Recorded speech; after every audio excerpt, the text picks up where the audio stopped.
U svakome od nas nalazi se svjesna budnost. Ona je upisana u vlakna našeg postojanja. Božanska ekstaza je cjelokupnost ove čudesne kreacije. Doživljena je u srcima ljudi. To su riječi Tonija Samare, duhovnog majstora i učitelja. Njegova učenja ujedinjuju filozofiju, šamanizam, zen budizam, ekologiju i vegetarijanstvo. Polaznici Tonijevih radionica doživljavaju duboku duhovnu preobrazbu. Prisutno je iskustvo širenja svijesti. Primjena zaboravljenih znanja drevnih naroda utječe na zdravlje i sreću. Polaznici otkrivaju unutarnju mudrost. Toni Samara potiče tražioce da osvijeste osobna iskustva koja mogu dovesti do intimnog kontakta sa skrivenim potencijalima. Toni Samara je vrlo rano krenuo na duhovni put, tako da je već u svojoj 14. godini susreo se sa prvim zen učiteljem svojim. Nekoliko godina proveo u zen budističkom samostanu u Kaliforniji, koji na zapadu glasi za najstrožiji. Spavao je dnevno samo 3 sata, a meditirao je svo ostalo vrijeme. Takav je naime bio režim života u samostanu. Ostao je tamo sve dok mu se nije potpuno umirio.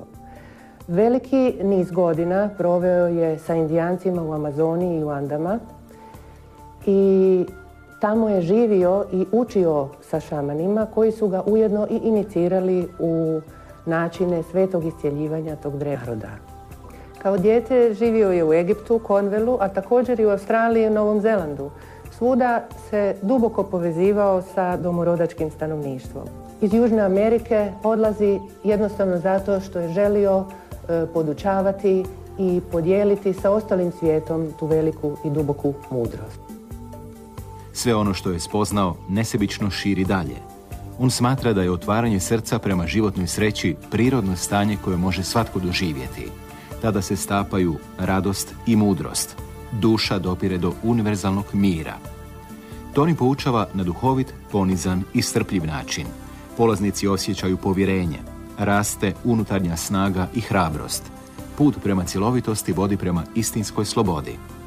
Tonija Samaru posjećuju ljudi iz svih društvenih slojeva iz cijeloga svijeta. To su ljudi koji ili traže duhovno vodstvo ili pak s druge strane žele jednostavno biti u njegovoj blizini. Jer Toni Samara na neki način je ogledalo svega što je moguće.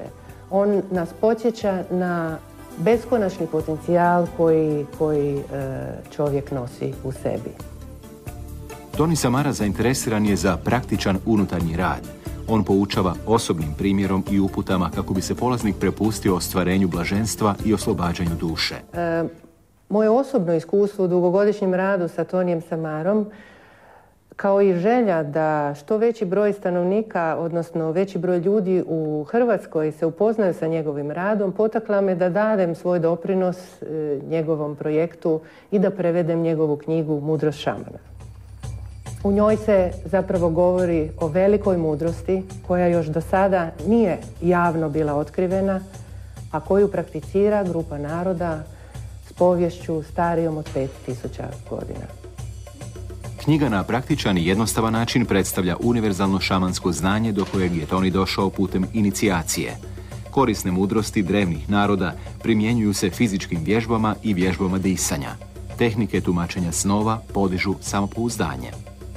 Njegovi seminari su uobičajeno jedna prekrasna kombinacija meditacija, laganih vježbi, kao i razgovora u kojima nas upućuje u sve dubine života koje nas dovode u veću ravnotežu sa nama samima i prinose nam više radosti i veselja u naše živote.